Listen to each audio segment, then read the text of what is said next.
Welcome back to the channel. I'm Lady Nika in with last night's episode of Love and Hip Hop, the season finale, child. The season finale. It was alright for me. I mean, how did y'all feel about last night's episode? For me, it was alright, honey. It was alright. This was season 4, episode 14, No Place Like Home. Now, we open up with Moniece and Nikki together. They going to see old double stuff. Now, when I seen double stuff, I said, "Girl, you ain't quite a double stuff no more."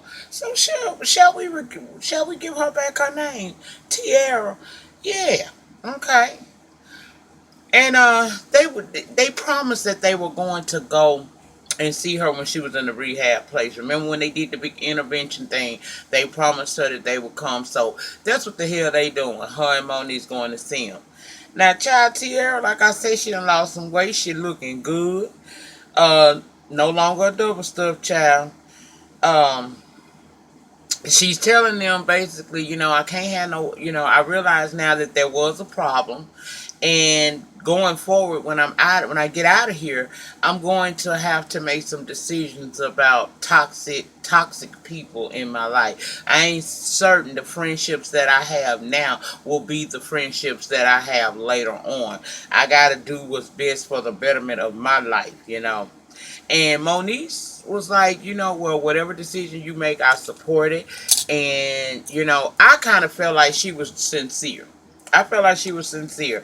I don't know really how to take Nikki, baby, because we ain't see her that much this season. But I really did feel the sincerity in Moniece, and I was cool with that. She said she planning on once she get out, taking it one day at a time.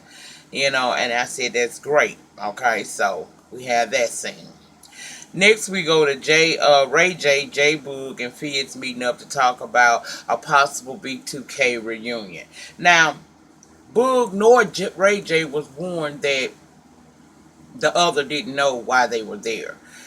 Fizz didn't tell them, look, I invited Ray to possibly join the group, and we're meeting up to talk strategies. Ray J coming there prepared. He got props, baby. He said he had a web design crew. He had them throw something together. It was Ray J and then B2K, no, Ray 2K and B2K. It was a big production. And see, because they were both hit off guard with the fact that the other one didn't know why they were there. I think that set tensions kind of high. Then you got Boog saying to Ray J,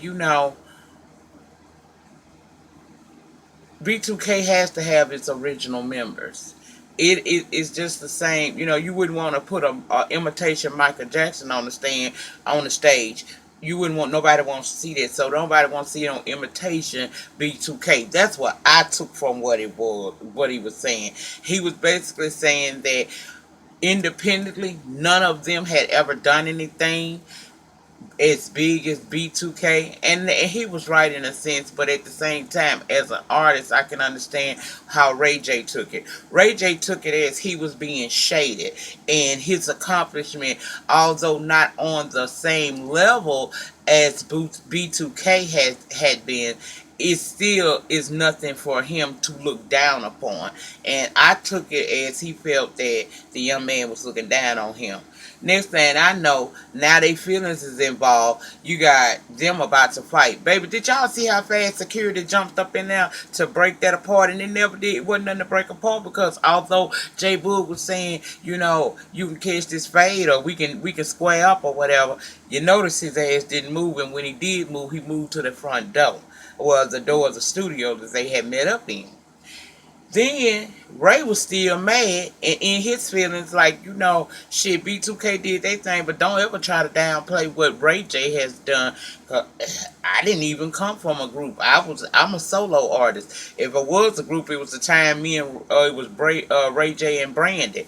And Fizz was basically saying, he gone, why you still talking? He said, because I'm talking to your ass too. Because see, at that point, this is how I took it. I think Ray J didn't know, okay, y'all done been friends for years. We cool. But me and your boy just had words. So I don't know how you going to be feeling about this. I don't know if you're going to be cool with it, or you're going to come out of a bag on me.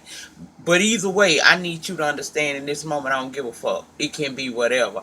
Child Ray said on y'all sleep on him. He ain't no pussy. He ain't no pussy punk or failure.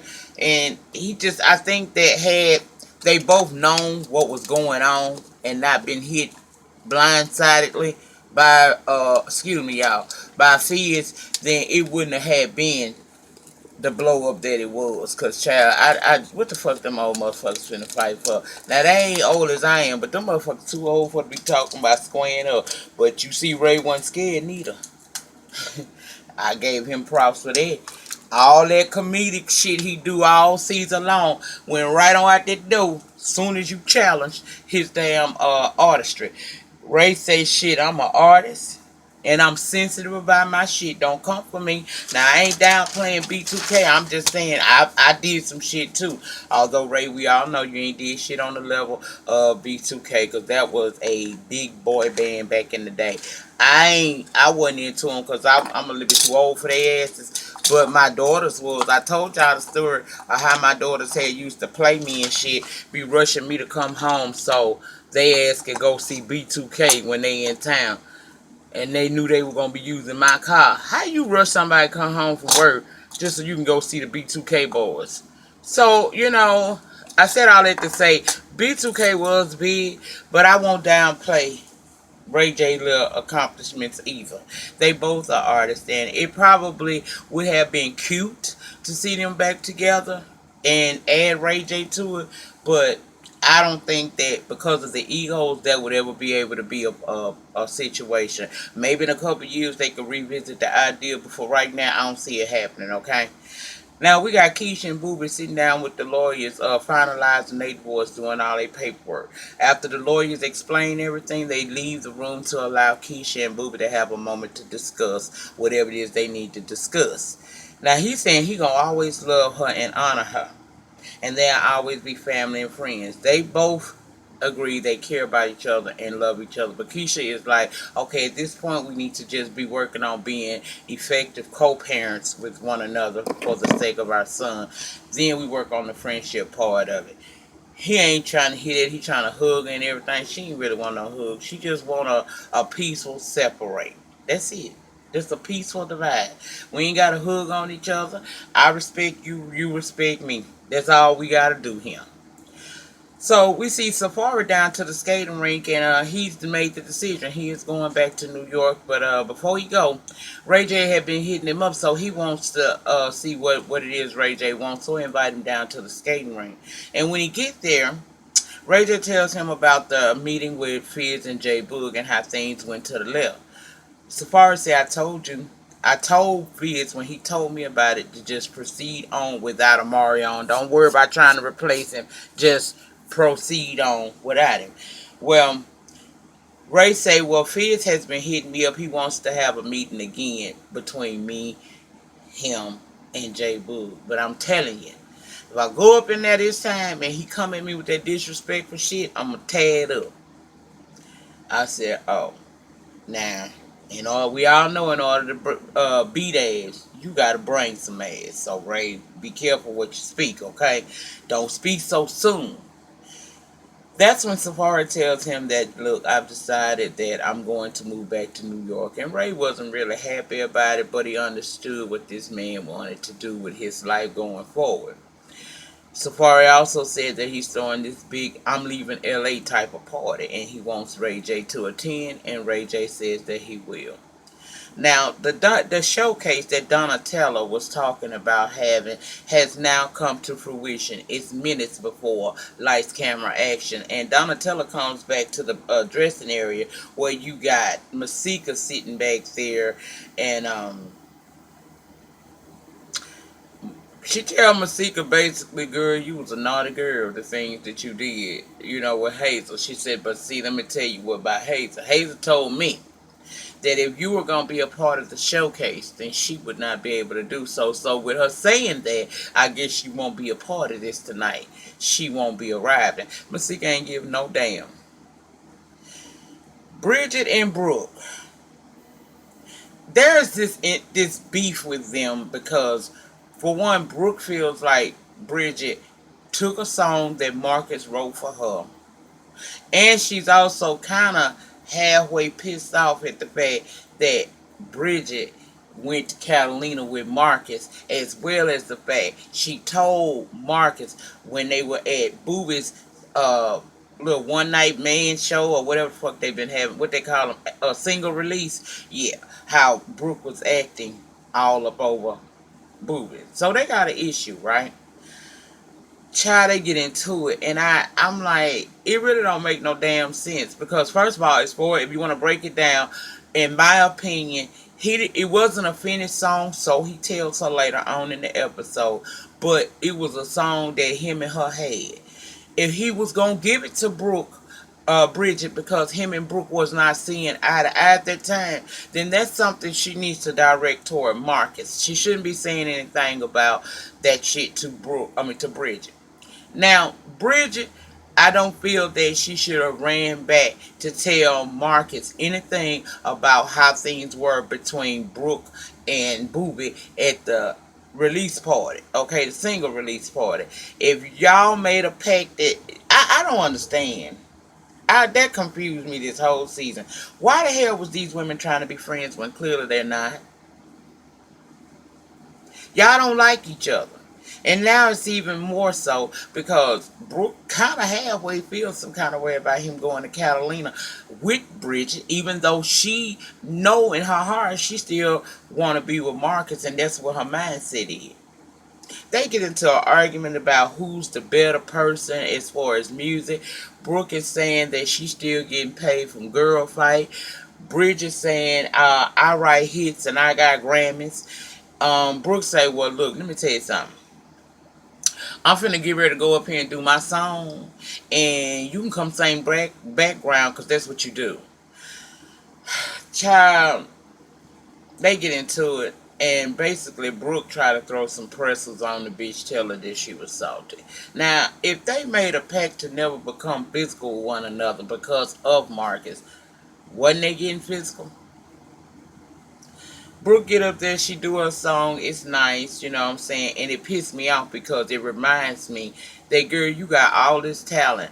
You should have made your next move your best move. When you was able to get yourself cleared to be on this show, you should have came on here with nothing on your mind but trying to get your music together. But both of y'all are talented females, and neither one of y'all lived up to the what we considered your best potential on this show.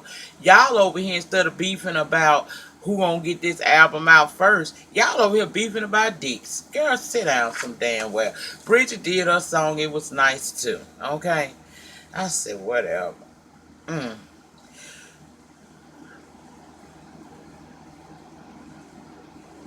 Fizz, Boog, and Ray J meet up. Fizz apologized for first not telling them both why they were meeting up the first time. Okay?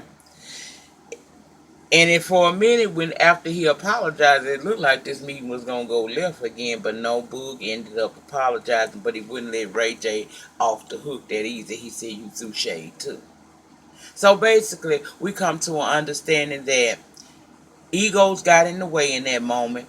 Nobody should downplay the other one's accomplishments, and we also learned that they're not going to do a B2K reunion at this time. Fizz say everybody gonna focus on what they've been focusing on, which is being solo artists. Okay, I said I think that's a good idea because maybe this would be cute for the younger generation that remember B2K, but for me, when you got that many egos in one room, somebody gonna have to humble themselves, and right now you don't see no humbling of themselves in that moment. So they cool now. They made up for, both sides apologize, but they not gonna become what we want them to become, a B2K reunion. It ain't happening. Now we got Marcus and Brooke. They down to the beach, and y'all know that Brooke is from Houston, so I guess when they filmed this was right after the Hurricane Harbor situation, and she was a little bit upset and concerned because she said her parents are still there, and she said she never thought she'd be discussing with her mom how to get on the roof because the water was coming in so bad. That was horrible. I'm glad her family is okay. But then we switch on over. They bring up that song. She said she felt like that was her and Marcus' song, and she was serious about spending the rest of her life with him, but she feel he wasn't. He said he was and showed her the ring that he had purchased.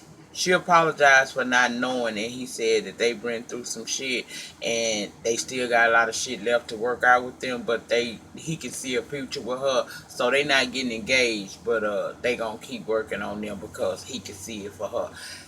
I had a problem with that. My problem was this. This shit started because of Marcus cheating.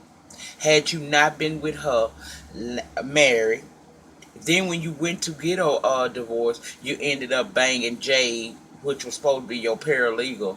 You set all of this stuff in motion, but you Jedi mind tricking her in this episode to make her feel like she really got something to apologize, and I really apologize for, and I don't feel that she did. That was absolutely crazy, but they gonna work their shit out. Now we go to Safaree's goodbye party. It's cute. He's singing haters.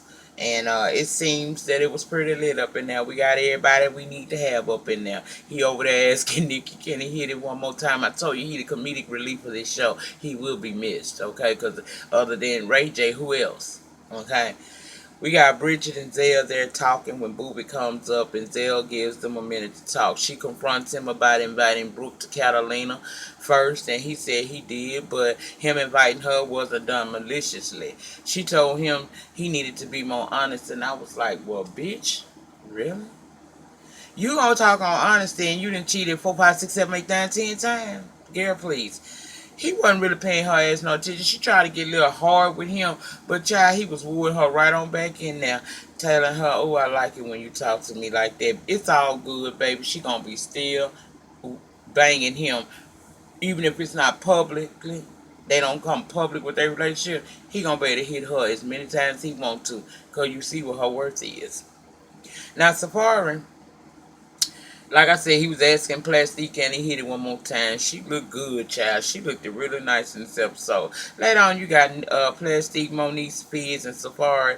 They talking, and Nikki say she text Tierra because she wanted to see if she was going to come out, but she ain't get no answer. Monique says she been feeling some kind of shade from Tierra since the moment they went to see her down to the rehabilitation place, and she was saying that some friendships would have to be cut out.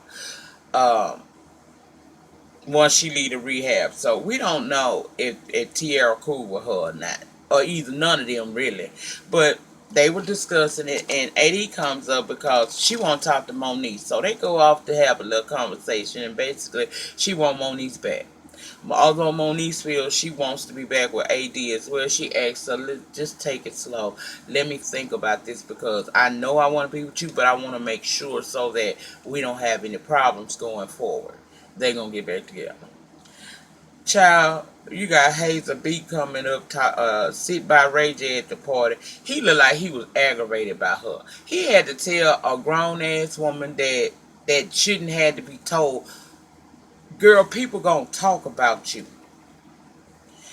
My thing is, you get in your feelings about what people say. Don't worry about what they say. Let them talk all they want to talk, and you just hit them back with that flavor. He said, look, I don't talk down on people, and that probably wasn't the best thing that I did. He said, but I pushed you for your greatness, and according to him, the song was a hit. I said, okay.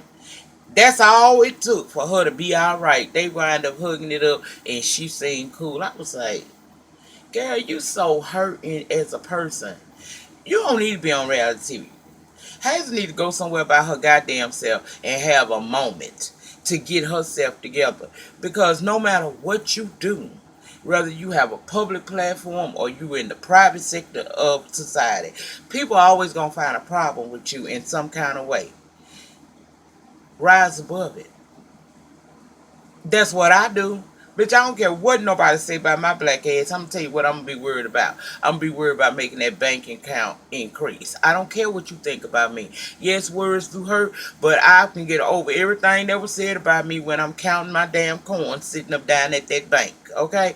That's how I feel about it. Now, you got Uncle Fester coming to see Tierra down to the studio. She was looking real good. She out of rehab. She said he don't tell her he didn't feel like she needed rehab. I said, well, bitch, obviously she did. And she telling him she did. He offended at the fact she got up and went and didn't say anything to her. Why would she when you had just shown her how much disrespect you had for her? He claimed like when they was in New York, everything was fine, but when they came back to LA, she was a different person. She said, no. In LA, I was on your turf, you partied, and we had a good time. But then when we came back to LA, you began to be depressing. And I realized later the reason why you were depressing was because you was cheating on me with little Miss Amber girl. You didn't have my back like you said you should. So no, I'm not gonna want to open up and tell you all my personal business when I know that you're not really there for me the way you claiming like you there for me. You're not keeping it 51-50. He tried to lie at first and say that he wasn't cheating on her. She said, look, if you're going to come in here and tell me some lies, then you can get the fuck out of my face. Because, see, what we not going to do is let you stand here and lie to me. You're not wasting my time. So eventually, after she calls him out, he admits that he messed up. Then had the nerve to ask her where we go from here. No damn well, because she done. That girl has moved on. Now, I'm not quite certain why she's so upset with her friends. Maybe because she felt like it wasn't genuine the way they went about confronting her for this intervention. But as far as him, she's right on point. He's toxic and he don't need to be in her life. You didn't. If you felt like she was going away from you, why didn't you just talk to her? Nah, he ain't talked to her. What he want to do is cheat on her, and she found out about it. So that puts her even in a more worse headspin. I said, whatever. I say, Tierra, go live your best life, and to hell with Uncle Fester and the Bull. That's what I say. Now, the summations were as follows. Keisha album is complete. 11/11 reset is happening. And true love is still out there for her, but right now she is worried about her career, who has been reset because she about to come out with her album. Booby, he covered up Keisha's tat on him. He said it's time to move on, and he ready. Brooke still with Marcus, but will always be friends with Booby regardless of what Marcus feels. Hazel Beak still delusional, talking about her fans gonna lift her all the way up there. Ray doing all kinds of spells and potions to make his home more inviting so him and Princess can have his baby. Masika unbothered by the haters walking around like she the world's greatest. Zell, he say he owned the town. He booked and busy. Uh, shit. He gonna do his thing. Monique, she back with AD in love, and she got real friends. Mr. Ray, I'm assuming, because I saw him out there. Tiara, rehabilitated, feeling better, prepared to deal with life. She's still upset about that intervention because she's not certain that her friends did it solely for her purposes, or was it just a part of the storyline to keep them on the show. Safaree, family first. LA was fun, but he got to run. Off to New York he's going. And that completed the season finale for season 4 of Love and Hip Hop Hollywood. Y'all, if I left anything out, feel free to put it down there in that good panty section we got down there, commonly known as the comment section. I finally figured out, for those of y'all who watch my videos consistently, what I did wrong with the Spreaker broadcast, the reason why it wasn't loud for you all. Okay? Some people were able to hear it, some people wasn't. Going forward, I plan on fixing that because now I know what the problem possibly could be. So my next Spreaker should be better. If you haven't watched the Spreakers that I've done so far and you want to go back and watch them, be advised you may have to use headphones for them because I did not know about the extra microphone that I did not turn on the app. So I apologize for that. Thank you all to everybody that's been hitting me up, after my last video where I talked about how I was just tired of YouTube and didn't know where my future was going to be with YouTube. Y'all know I'm going to stick it out. I'm not no quitter. It's aggravating and shit. Things to get better. That's how we're going to do it, okay? But thank y'all for supporting. Thank y'all for having such encouraging words. And yeah, we're going to we're going to ball this bitch to the wheels fall off or I drop dead, one of the two. I ain't going nowhere, y'all. It's just upsetting when your coin's messed with. But still I rise, okay? And remember, the depth of your struggle will determine the height of your success. In the meantime, in between time, please remember to rate this video. Ratings get me noticed down on these YouTube streets. Please remember to comment down in the panic section, formerly known as comments. I love to hear your insight onto what this season did for you and your thoughts and opinion about this episode. Subscribe to my channel if you haven't already, and if you share videos, feel free to share this video wherever it is that you do so. I'll see you guys back momentarily for Love and Hip Hop Hollywood, the season part one of this damn reunion for this show. That's what I'm coming back for. Okay, y'all have a good one. Peace.